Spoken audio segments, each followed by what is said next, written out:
The New York Times this week likened the significance of this fossil to the moon landing and to JFK's assassination, named Ida and labelled the missing link, or just the link in the media releases. It's said to fill in the piece that's always been missing from the puzzle of human evolution, providing the final nail in God's coffin. Who needs a creator now?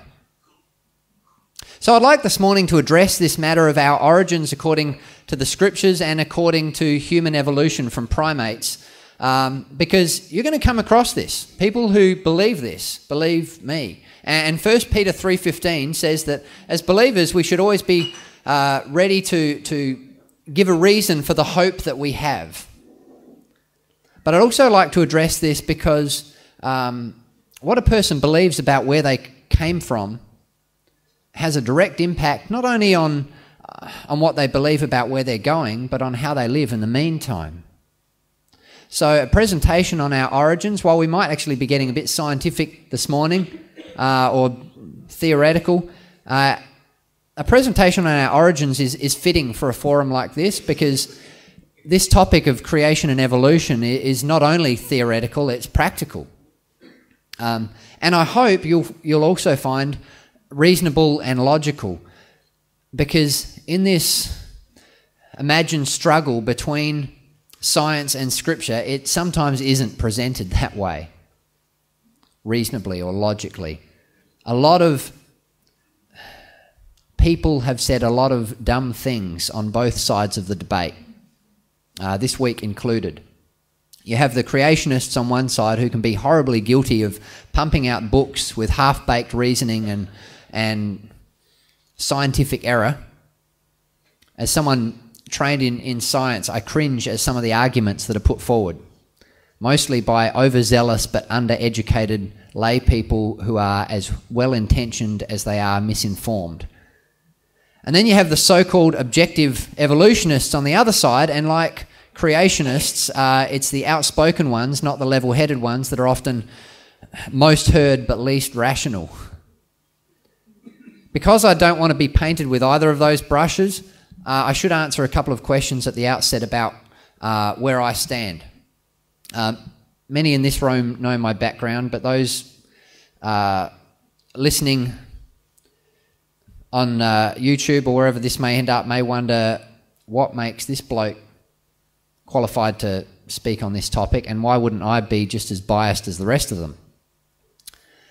Well, first, I'm probably more qualified than a lot of the people trying to sound like experts out there at the moment, but I certainly don't consider myself to be one.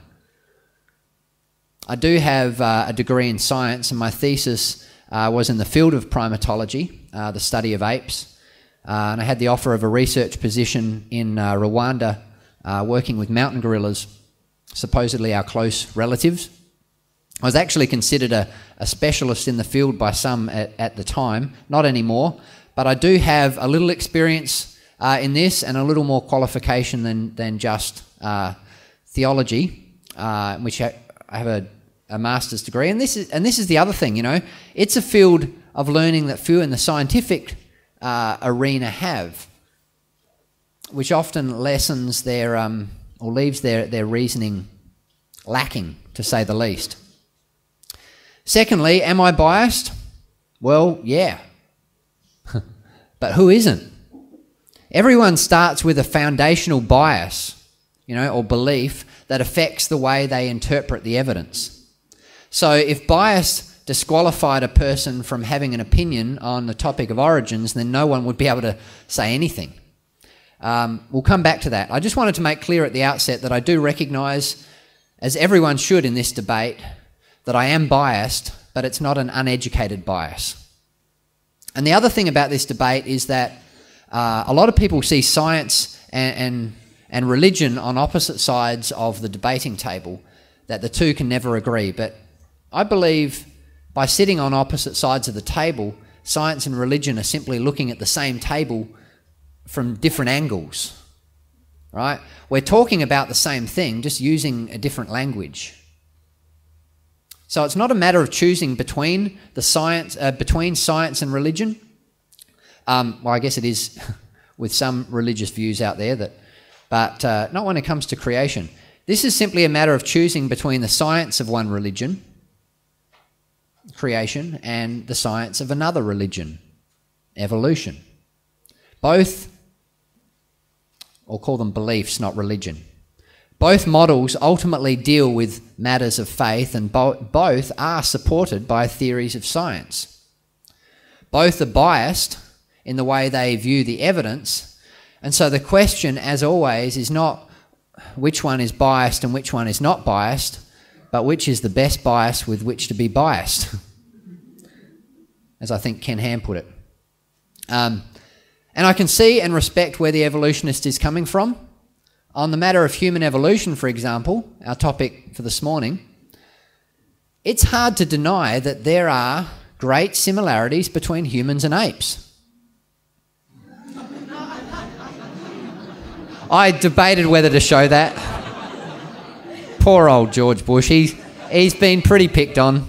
But I believe he even found this one funny, so I figure it's okay to show. And the next. And the next. And the next. And just one more. Okay, just take it to the next slide. Sorry, that's terrible, isn't it? Actually,